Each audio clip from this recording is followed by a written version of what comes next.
Oui. Il y avait là la moitié de la liste, on était une quarantaine.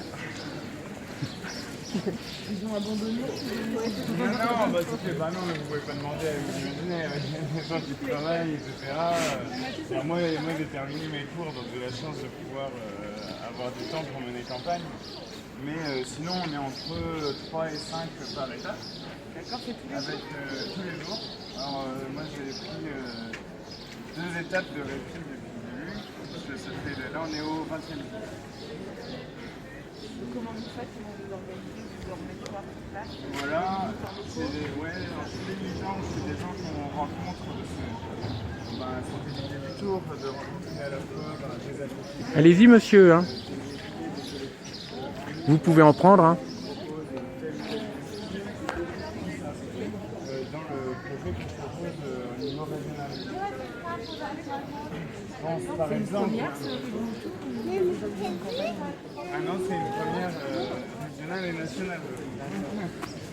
Donc c'est une manière de prendre le temps en faisant campagne. Parce qu'il y a une telle rupture aujourd'hui entre les institutions et les citoyens qu'il faut absolument que les responsables politiques fassent des campagnes de terrain, mais pas en passant 20 minutes avec les gens à chaque fois qu'ils les rencontrent.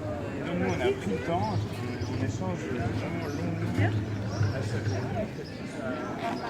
De m'imprégner de toutes ces voies-là pour conformer au sein du conseil régional.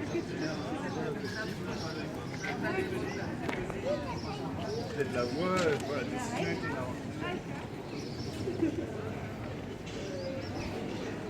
Parce qu'en fait, la région, elle a un rôle déterminant, c'est fixer la stratégie de développement de la Bretagne.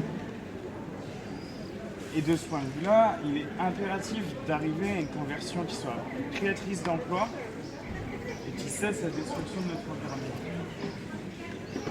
Et ces deux dimensions-là, elles sont déjà très présentes en fait dans la Bretagne, à travers à la fois des gens qui font de la conversion agricole, qui se battent comme un codon où on a commencé pour la maîtrise d'un outil industriel qui peut être mis au service de la transition. Oui, c'est comme un film, tu sais. Non, on va ouvrir parce que c'est pas l'objectif. Non, c'est là. Ça faisait un film de zombies. Et donc voilà, c'est-à-dire que la conversion, on a des points d'appui pour engager cette conversion créatrice d'emploi partout en Bretagne. Et nous en avons désormais une conscience totale du fait aussi de la façon dont on a mené campagne. Et c'est une façon qui a été appréciée à chaque fois, à chaque étape par les gens qu'on a rencontrés, y compris parce que, comme je dis, ça fait 20 jours qu'à titre personnel je suis sur tour. Du coin, bon, la semaine prochaine je vais devoir un peu adapter mon agenda parce qu'il y a les débats télévisés qui commencent. Donc il va falloir quand même prendre le temps aussi de la préparation tranquille. Mais j'irai quand même sur les étapes finistériennes.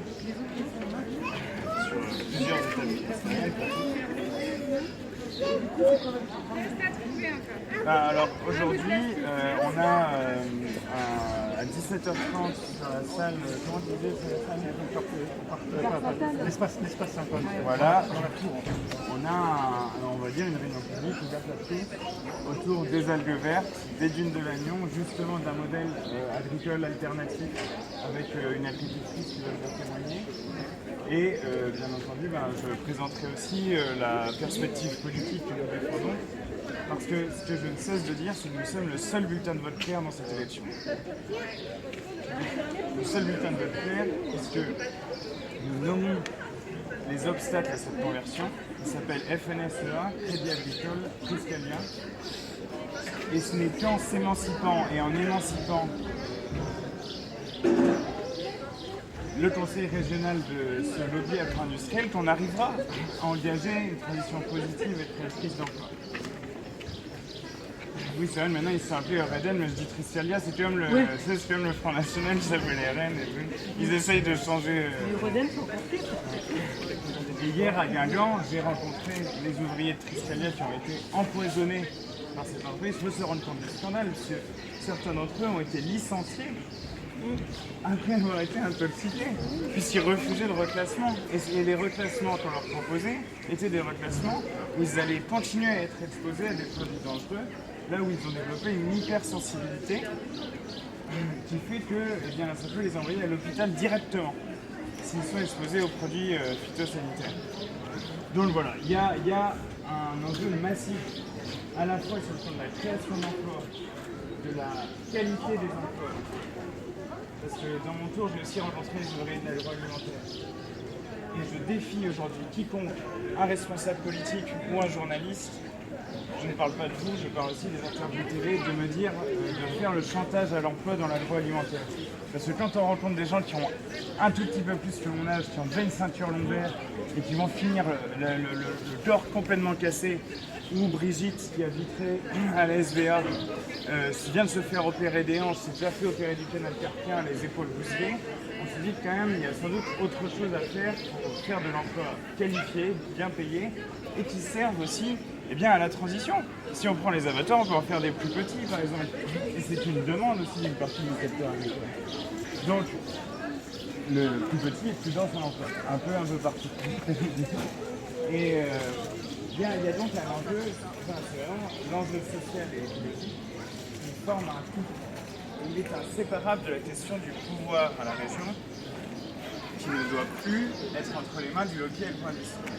C'est pourquoi une fusion, désolé de rentrer dans une situation, je n'aime pas ça, mais c'est important aussi.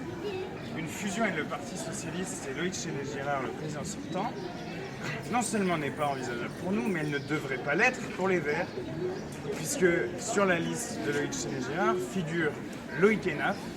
C'est comme s'il avait marqué lobby agro-industriel sur son front.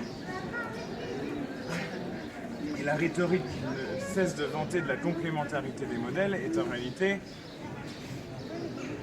une façon de continuer à sursubventionner l'agriculture intensive. Et nous le disons très clairement, arrêt des subventions d'extension à l'élevage, pour les élevages, moratoire sur la méthanisation et annulation de la dette, dispositif d'annulation de la dette agricole en contrepartie d'une conversion écologique et sociale des fermes. On a un projet global qui, de ce point de vue-là, est créateur d'emplois, mais il l'est également dans le secteur industriel qui, je sais, intéresse particulièrement aussi l'Agnon. C'est que le plan d'investissement qu'on prévoit d'1 milliard d'euros, sur le mandat, c'est en gros 10% du budget sur le mandat. Il est à la fois destiné à développer les énergies marines renouvelables. Je sais d'autant mieux que je viens de Brest et qu'à Brest, par exemple, si vous prenez le projet Saint-Brieuc, etc., qui est quand même mal monté, les éoliennes ne sont qu'assemblées à Brest. Elles ne sont pas produites. Il faut produire ici, il faut reconquérir l'autonomie industrielle. Et dans ce milliard-là, il y a bien entendu aussi la nécessité d'investir sur une politique de recherche, notamment de recherche fondamentale, car ici à Lannion, on en a fait beaucoup pendant des années, quand les télécoms d'ailleurs étaient publics, et cette recherche fondamentale a permis que la France apporte des technologies et les mette en partage finalement avec le monde entier. Donc je veux dire, il faut retrouver cette ambition, cette politique d'avenir de long terme. Et c'est bien ce que nous engageons. Et nous nous tient de créer les conditions pour une majorité alternative qui aille dans ce sens.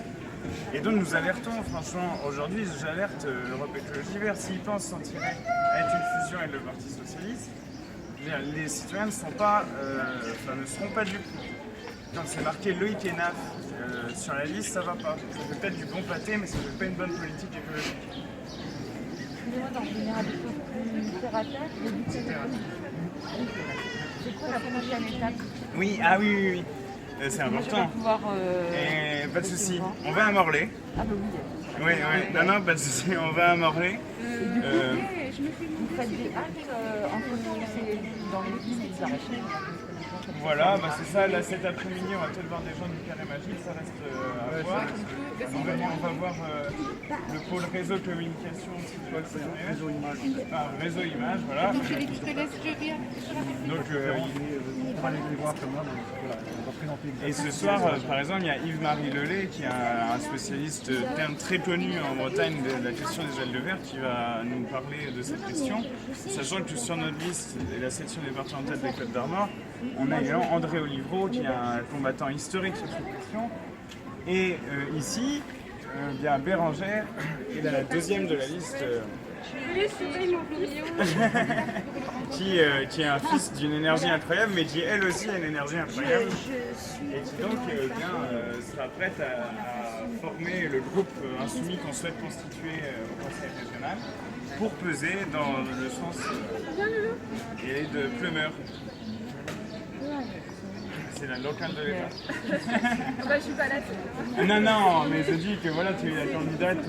Et ce soir, si vous pouvez c'est à 17h30 en fait, parce qu'en fait, tu viens de dire, en fait, il y aura aussi l'extraction de ça, parce que ça, en bête d'Agnon, tout le monde pense que c'est traction qui ne fait pas le cas, hein, il inviterait du préfet et c'est reparti. Donc là aussi, on aura un spécialiste, hein, on aura donc Loïc Cabel qui sera là. Donc là, on a des Loïc avec nous aussi. Parce que vous avez vu ce slogan ensemble avec Loïc. Ouais. Moi, j'aurais pu mettre Vive qui arrive, Daniel Keuf, la belle avec Daniel. Enfin, on peut en faire des slogans avec un prénom. Puis surtout avec un slogan anglais en plus. Donc Dominique, je ne sais pas son nom, de la ferme de l'Allée Verte, qui sera là. Derrière moi. Et voilà, donc voilà, il y aura une belle discussion. Après, non seulement il y a des discussions, donc il y aura des spécialistes qui vous présentent les sujets qui se concernent. Et puis un échange, évidemment. Laurence, pour tout ce qui est, je dirais, le polymage des eaux, Bicom, etc. Parce que ancienne de Télécom comme moi, donc c'est un sujet que je vous explique pas si mal que ça par rapport à l'emploi, parce que tout le monde parle de Nokia, donc avec les supposants seulement on ne parle jamais d'Orange. Orange qui, au travers de ces plans, je dirais, qui sont tout simplement des plans partiels seniors, des préretraités, et ben c'est juste une catastrophe parce que là, les emplois aussi ils diminuent. Nous, on n'arrêtait pas on ne cessait pas d'alerter qu'on était dans l'entreprise avec Orange, de dire écoutez là, il y a un site, il y a 2500 positions de travail, on passe à 1250, vous vous rendez compte? Et ça, en silence. Donc voilà, tout ça, on va le mettre en évidence. Et donc ce soir, ce sera donc au Parc Sainte-Anne à partir de 17h. Et bien évidemment avec une discussion avec le public, parce que c'est ça qui est, comme tu viens de le dire, hein, c'est ça qui est le plus riche aussi. Voilà. On a toujours pu avoir une certaine vision que peut-être qu'il faut forcément et l'échange est très très riche.